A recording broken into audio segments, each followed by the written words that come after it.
Kembali di Special Report, pemirsa kita akan langsung bergabung ke Gedung BNPB Jakarta untuk memperbarui informasi penanganan COVID-19 di Indonesia. Sudah menjadi ketentuan pemerintah bahwa mereka harus kita lakukan pemeriksaan dan beberapa di antaranya mereka positif konfirmasi COVID-19. Hanya memang datanya akan masuk di dalam kelompok Provinsi DKI, namun bukan menggambarkan bahwa ini adalah kondisi administrasi DKI. Kemudian kita masih melihat juga di Sulawesi Selatan masih ada kenaikan dibanding hari kemarin. Kalimantan Tengah juga demikian. Jawa Barat meskipun angkanya masih tinggi tetapi dibandingkan dengan hari kemarin sudah cenderung untuk turun. Ini menjadi penting untuk kita pahami bersama bahwa adanya kasus positif, masih ditemukannya kasus positif, kita yakini masih terjadi penularan di tengah masyarakat kita.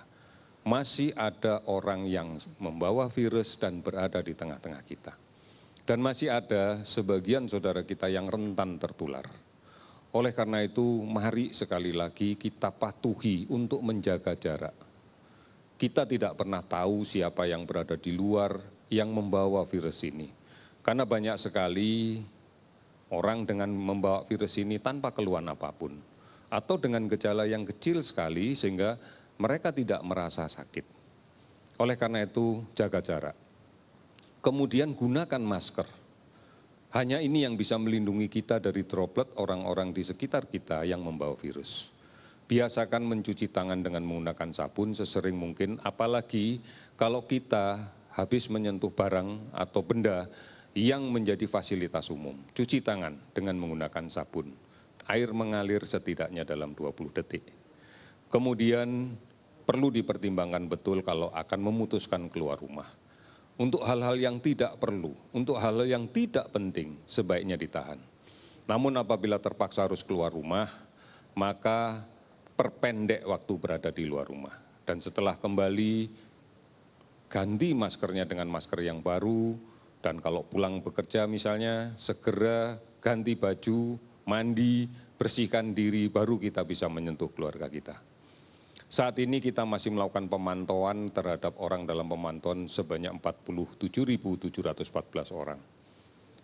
Pasien dalam pengawasan yang masih terus diawasi di seluruh Indonesia jumlah 12.832 orang. Oleh saudara-saudara sekalian, inilah cara yang bisa kita lakukan secara bersama-sama, secara bergotong royong untuk mengatasi permasalahan COVID-19 ini. Kita pasti mampu melakukan apabila kita bersatu, apabila kita melaksanakan secara bersama-sama tidak terputus.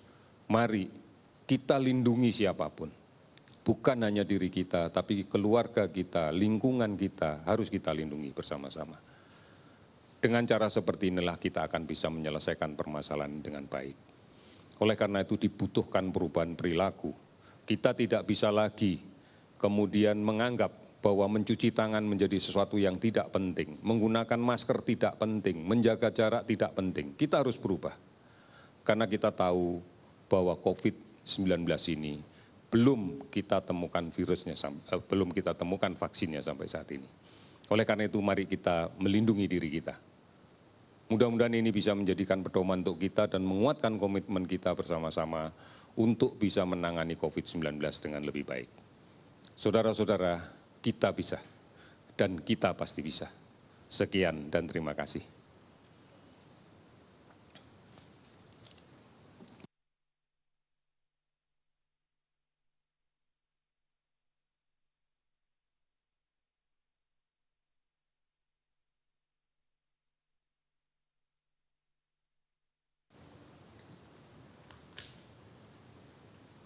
Selamat sore, Assalamualaikum warahmatullahi wabarakatuh.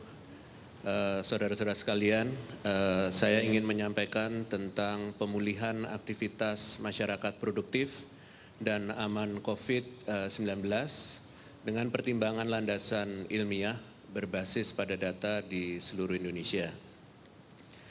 Pertama, kami ingin menyampaikan bahwa pada saat ini cukup banyak penyakit menular baru yang muncul di dunia, lebih dari 30 jumlahnya pada tahun 2004, dan sampai dengan sekarang sudah 16 tahun, ada 4 penyakit baru yang muncul baik itu pandemi influenza, H7N9, kemudian MERS-CoV, serta yang terakhir adalah COVID-19, yang semuanya menimbulkan korban jiwa jutaan dan yang terkena cukup banyak, jutaan puluhan juta.